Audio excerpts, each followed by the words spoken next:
I see that we have quorum, and I call this special meeting, a planning meeting of Committee of the Whole to order. We begin with the agenda, movement of the agenda for the meeting. It has been moved by Councillor Rybak, seconded by Councillor King, that the agenda for the May 13th, 2013 special meeting of Committee of the Whole be adopted as circulated. All those in favor? Any opposed? That motion is carried.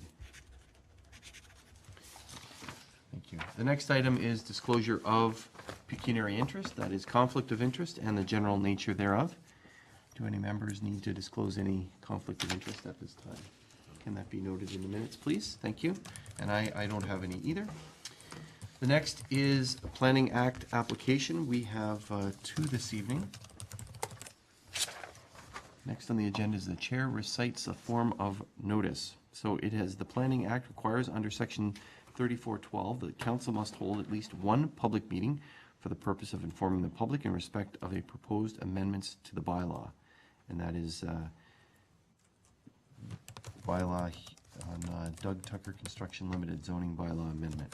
Public meeting has been called to satisfy the requirements. Notice of this meeting was provided by prepaid first-class mail to all persons who are listed as owners in the last revised assessment roll within 120 meters of the subject property on April 11th, 2013. The notice provided information on the property for the proposed amendment to the zoning bylaw 1136, and that was in 1987 as amended. In addition to providing information, we will also receive any comments from any member of the public that they may wish to offer. There is an attendance list on the table, which we would ask all present to sign their name and complete the mailing address if they wish to be notified of the passage of the amendment by council, should this occur. If a person or public body decides to file an appeal of a decision made by council in respect to the proposed amendments to the zoning bylaw and does not make oral submission at a public meeting, that is this evening, or make written submissions to the town of Pelham before the proposed amendments are adopted or refused, the Ontario Municipal Board may dismiss all or part of the appeal. In closing, I'd like to stress that at this point no decision has been made on the proposed zoning bylaw amendment. Therefore, any comments received will be taken into account by council for their consideration. So the first is the overview of the application and technical information. So should I put it on the floor? Is that correct? Actually, Ms. Smythe would review it and then you can receive it. Okay, thank you. Ms. Smythe, can you give us an overview of the application, please? Sure. Good evening, Chair, members of committee and council, and those in attendance. I'm here on behalf of the planning staff to present the application to amend the zoning bylaw for 550 Weber Road, submitted by the owner of the property, Mr. Doug Tucker, and I believe his son Jonathan Tucker is here in attendance. To begin, the subject lands are located on the south side of Weber Road, lying between Cream Street and Effingham Street. The lands are designated industrial under the town's current and adopted official plan. The designation promotes an area where existing and new employment uses can be consolidated in the interest of compatibility and to foster employment and economic development in the town. The policies of this designation permit uses such as manufacturing, warehousing, service industrial operations, which may also permit, which all be permitted provided they can have adequate supply from independent sewage disposal systems, as well as a well or cistern for water supply systems. Residential uses are discouraged but may be permitted through zoning amendment. The current zoning of the subject lands are general industrial M2 124 with A25, according to the zoning bylaw 1136 1987 is amended. The M2 zone permits a number of industrial uses and imposes a height restriction of the 10.5 meters with consideration to the nearby airport. The A zone permits agricultural uses, including greenhouses, forestry conservation, raising of livestock. And again, they're subject to the same height restrictions of the 10.5 meters in proximity to the airport. The M2 124 provision permits the one dwelling unit internal to the existing building and accessory to the uses within the general industrial zone. The provincial policy statement speaks to the issue of building strong communities and requires that the efficient land use and development patterns to support strong, livable, and healthy communities to protect the environment and public health and safety, as well as to facilitate economic growth. Specific to this application, this provincial mandate is reflected by accommodating an appropriate range and mix of employment, including industrial and residential, to meet the long-term needs, which promotes a cost-effective development. The subject lands are located outside of the Greenbelt Plan area, and as such, those policies do not apply to this application. With reference to the regional policy plan, the subject lands are identified as rural and intended that the predominant use of the lands in the rural area is for agricultural. However, some non-farm related development is permitted, especially in this circumstance where the location surrounding the airport, and the lands have been designated and identified as industrial under the local planning policies and documents since the 1970s. To allow the community an opportunity to understand the details of this particular application more thoroughly, I'll just go over the history.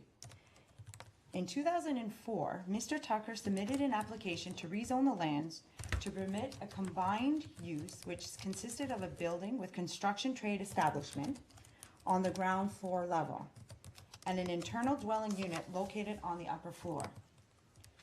Council approved bylaw number 1671 in 2004, restricting the size of the dwelling unit to that of the existing building.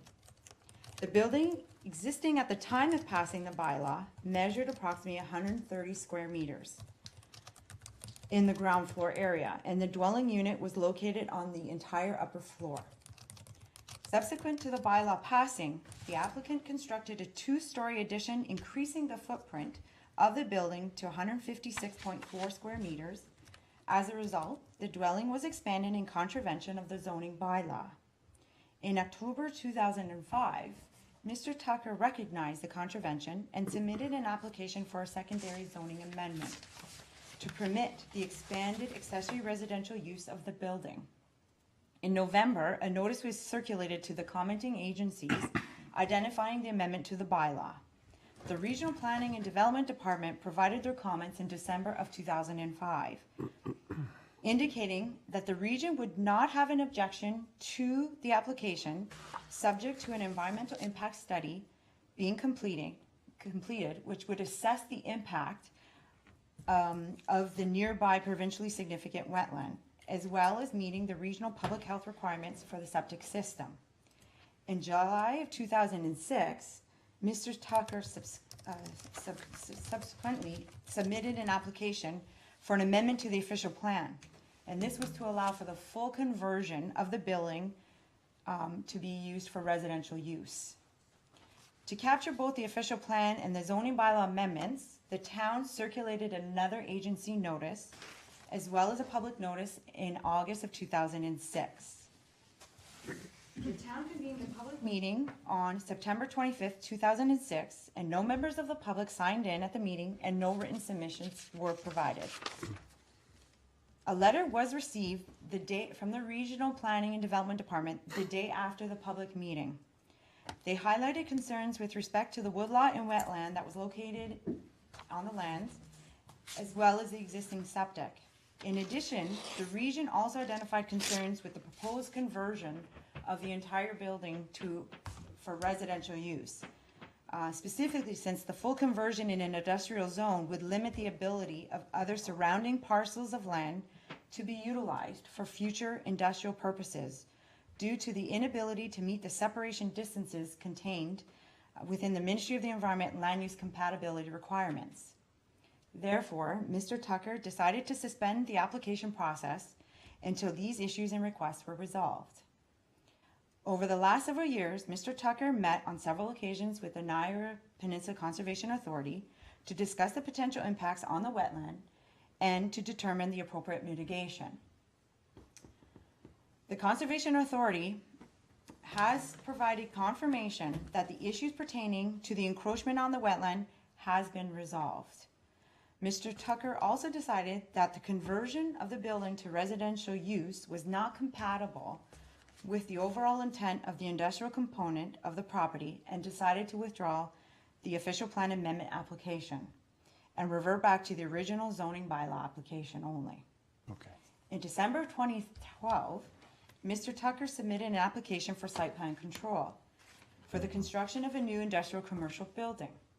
The town staff recommended that Mr. Tucker proceed to reactivate and complete the zoning bylaw amendment application simultaneously with the site plan application process, which is the reason why we're here this evening. To date, no comments from the public have been received on this application. The town's fire, public works and utilities, as well as the building departments, all have no objections to this zoning amendment.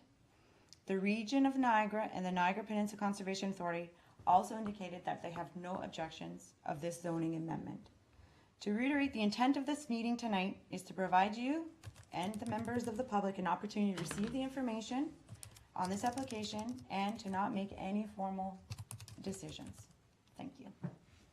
Thank you very much for your presentation, for walking us through that. I wonder if any members of committee have any questions for Ms. Smythe at this time regarding her presentation? Okay, made it very clear. Thank you. Now is the opportunity for the applicant to make presentation if you want to. You don't have to. By that face, it doesn't look like you want to, so. Far more eloquent than we would be. Okay, that's fine. Thank you very much. And now it's time for public input. If there's any members of the public that want to, Property is, like, we pay the taxes with the wetland, that's probably why I'm here. would you like to ask a question? Would you mind just going up to the podium if you want to comment and give us your name and address and, Well, the only question I have is, can you just give us your name and address for the record? my husband's the owner of the property, And your address?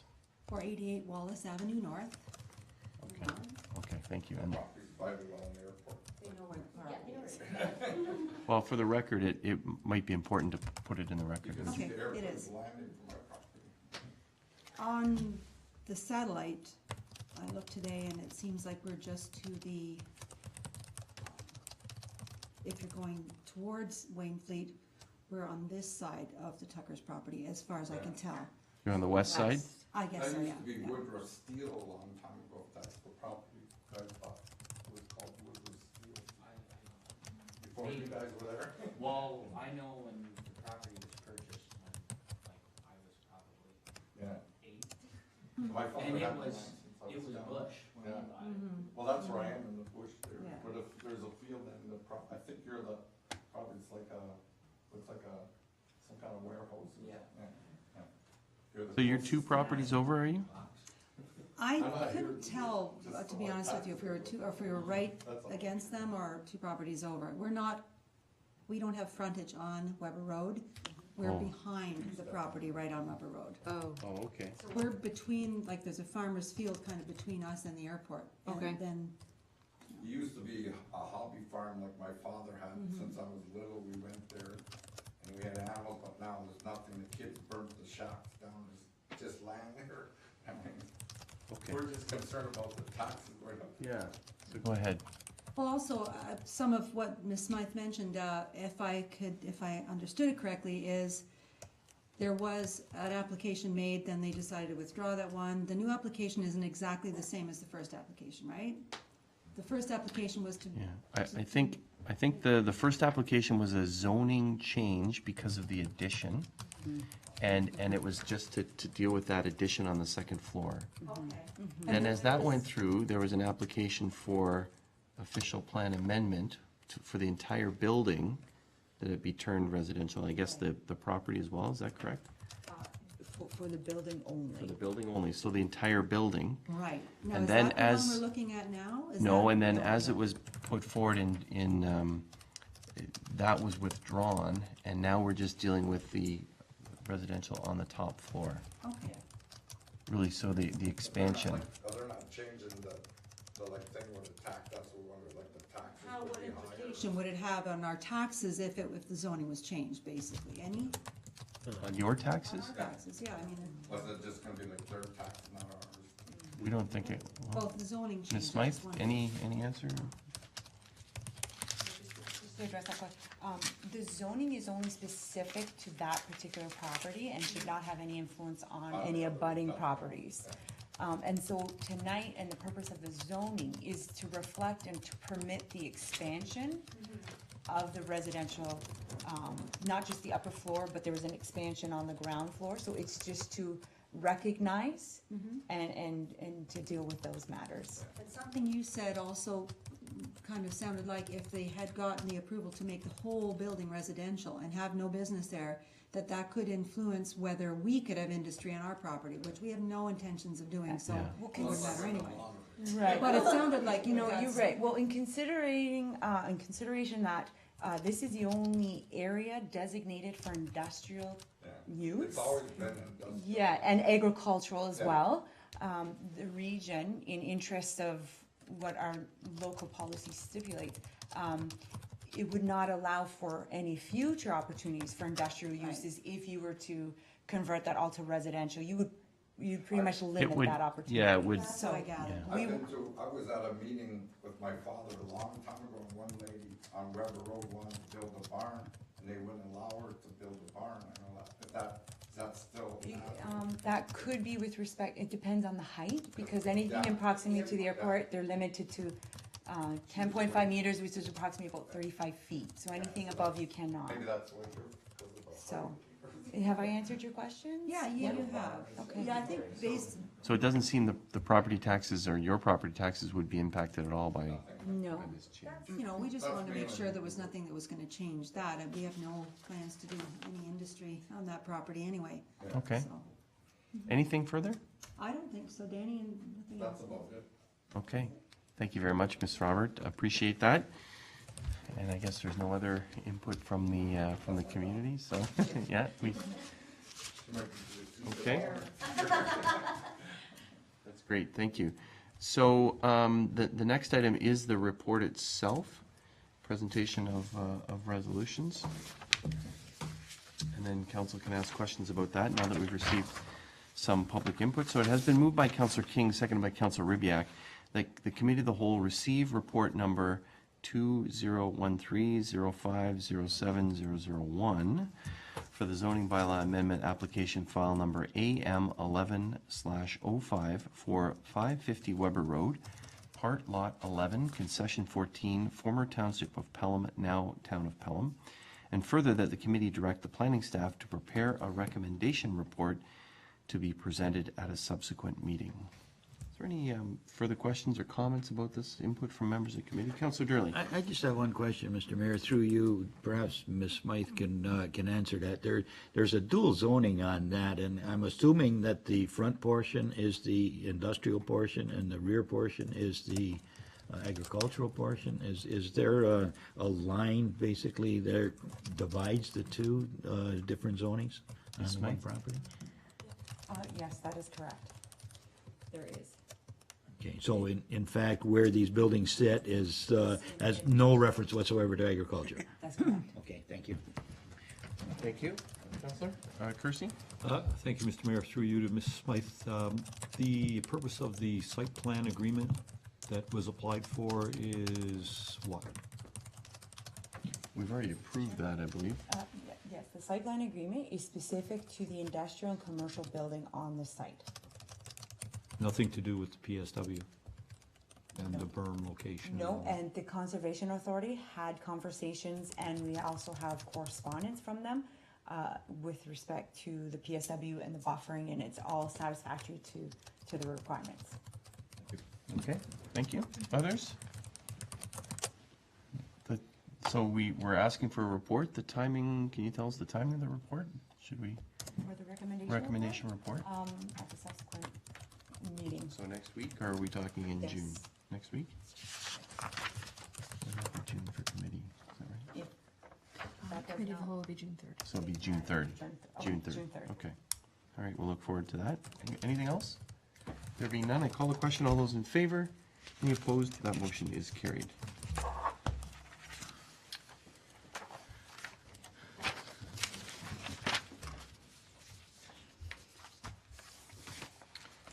The next item is another application. However, we've received some correspondence.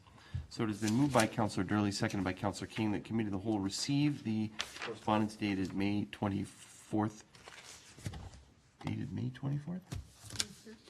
That'd be May 13th. May 13th. It's been a long day.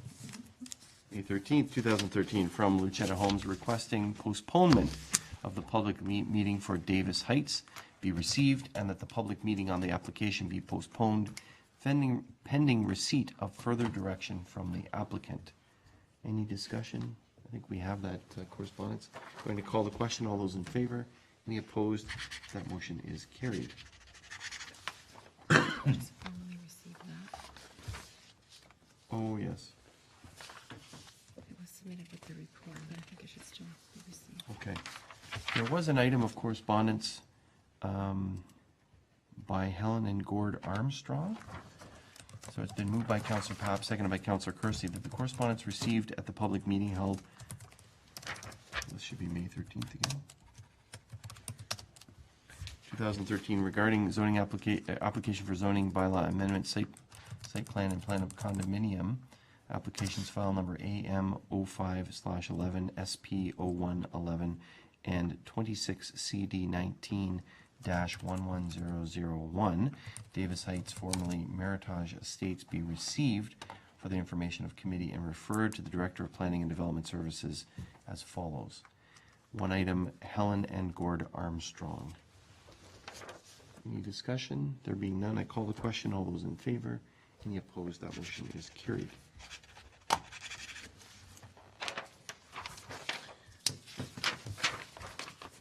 It's been moved by Councillor Kersey, seconded by Councillor Papp, that this special meeting of the Committee of the Whole be adjourned until the next regular meeting scheduled for Tuesday, May 21st, 2013, unless sooner called by the mayor. All those in favor? Any opposed? That motion is carried. This meeting is adjourned. Thank you. So end the coalescing. Interesting letter from the Armstrongs. Did you read that? No, that's what I'm just saying. I haven't